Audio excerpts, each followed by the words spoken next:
Is she full collie? Yes.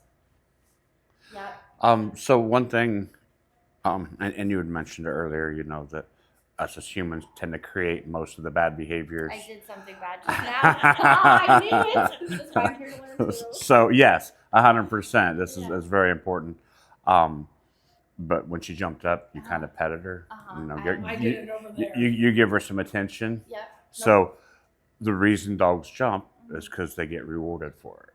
Sometimes it's self-rewarding, but most of the time, and even if you're like pet, and you're like, no, get down. Yeah. You're still Okay, yeah. See, because I know, like, I mean, definitely, like, anything that she does, she's not supposed to. It's because I just didn't know, like, her not being leash trained. I didn't. When she was on a leash all the time till she was 4 months old. Then she was old enough to be out in the yard by herself when I was gone at work. Yep. So I thought she's running around all day. I don't need to give her a walk. I'm tired when I get home. Yep. I'm not walking her. She completely lost all of her leash training that I'd given her, and I just didn't know. And then it was. Well, that's what tends to happen is just lack of knowledge, right? Yeah. You know, we don't know how to do something, so we're like, and I'm guilty of it with a lot of things. Well, I want to write down a few things. Yeah, no worries. So if you can kind of go back over the growling, different situations, belly rubs. Yeah, belly rubs, and then if she's sitting and like just facing me, she used to love having her chest rubbed. That was like her favorite place.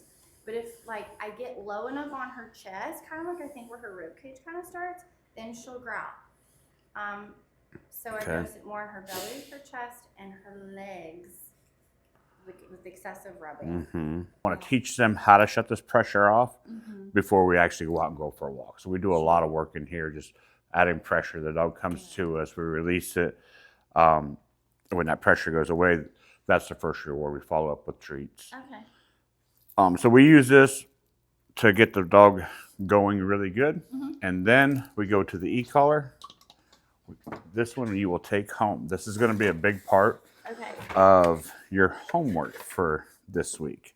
Now, how we use an e-collar is, I'm just going to put it on myself here real quick. We're going to go over how it works, or how I use it, how I teach dogs, because once again, it's about teaching the dog to shut that pressure off. And then, because so it's on 8, I can feel it, but it's not. So I will let you, it's a black S right there. So, and we'll do this every time with Sasha. Okay. But because we don't let you start off on the dog, but we want to teach you the collar. So we just put it on ourselves and let you train us. So just say sit. Sit. And if I don't, push and hold the button. Just hold it. And then once I start to sit, you'll release. So that's it. Okay. And this is what we will be doing with June. Okay. We start off on level 4. Gotcha. I can't feel level 4, so I start off on level 8 on myself. Okay. But the whole idea is the dog feels pressure until it starts going into the behavior. The pressure goes away. Okay. It's no different than a leash, than a collar. You add pressure, the dog comes back to you, pressure goes away. But with this, we are now have off-leash dogs, so they can be out there a half a mile. Sure. And we say, hey, come. If they don't come, we can add pressure. When they start to come, we release it. Nice. Okay. So we'll go over all that. Would you like to feel this? Sure. Okay. So go ahead and put it on that part of your arm. I'll take the remote. Okay. Because we're going to start off on level 4. I'm scared.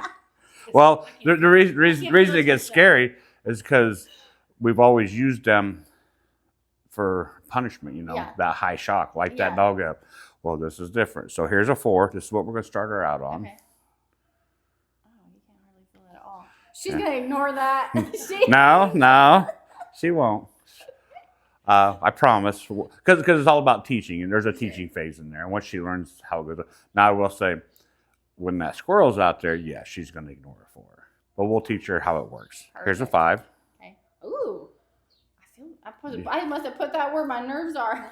You feel that? Yeah. Really? Yeah, but it wasn't. No, I mean it Yeah, wasn't. and it it's just surprised me. It's like tingly. Yep. It reminds me of the E-stem that I use on patients. Yes, exactly.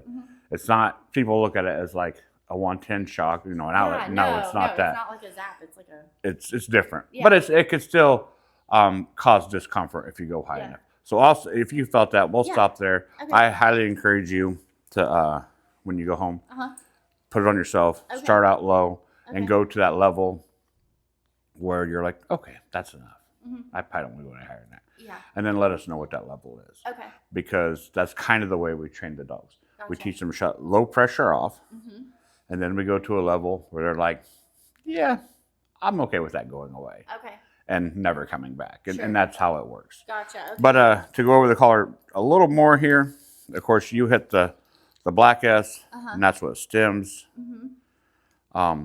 The red button, Mm-hmm. so there's a red S there, it jumps at 5 Okay. automatically. So you hit it, goes from 6 to 11. I gotcha. Okay. It doesn't matter what number it's on, it jumps at 5. That's a factory set that way. Mm-hmm. It can be changed. We don't change it. We keep it at 5 because some people like to use this as the working level, what we call the working level, and the red button is a correction level. Mm-hmm. The issue with that is we make mistakes and we end up correcting the dog when we shouldn't.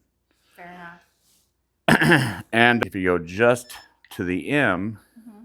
and push and hold the black button, once again, just a nick. Now, if I go to the red button, Mm-hmm.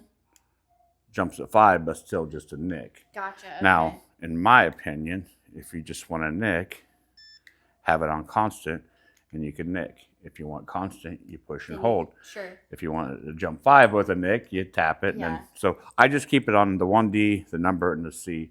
That's how I do it. Okay. In this. So that was just a kind of a quick rundown of that. And I have like a cheap little one that I got just on Amazon in June.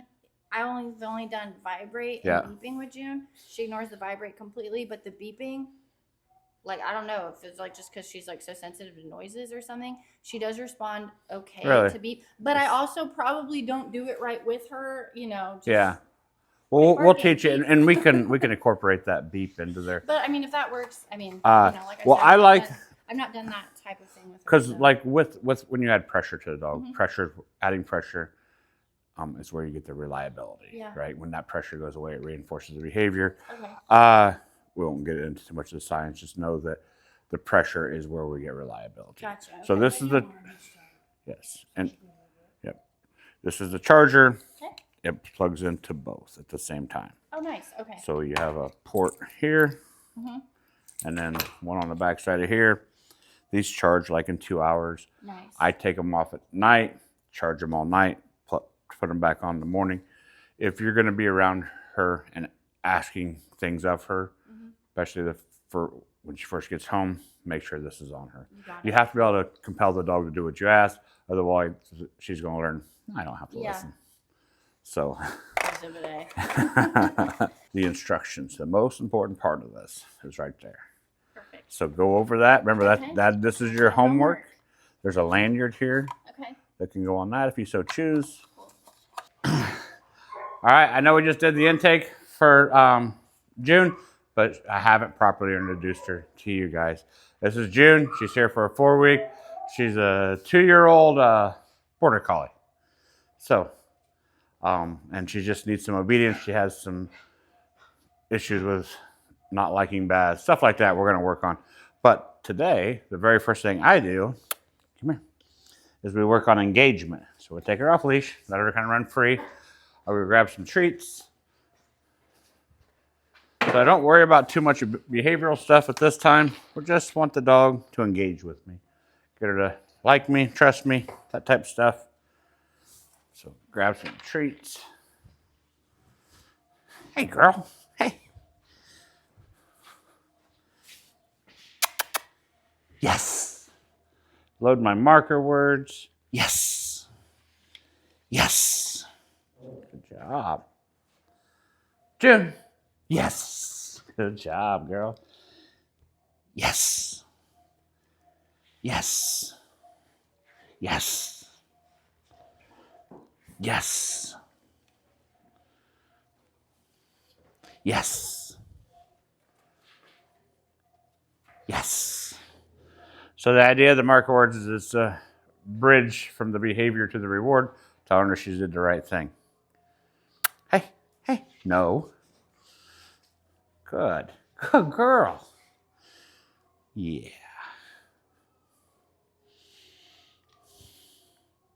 Yes. Yes. Yes. Yes.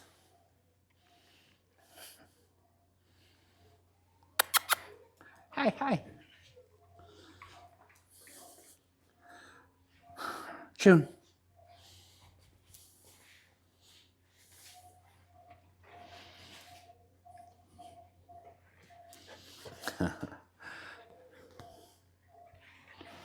Oops, dropped one.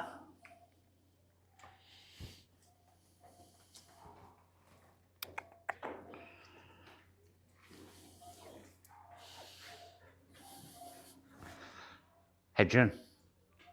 Yes. All right. This is just a short, remember she just got here. Just a short engagement session. That way next time I get her out to work with her, she's going to be more apt to start working with me. June. June. June.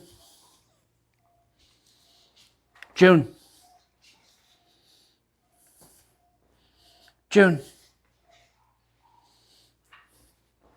June. Good girl. So follow along with June's journey and all our other dogs here as we take you through our day-to-day operations of me working with dogs. Good girl.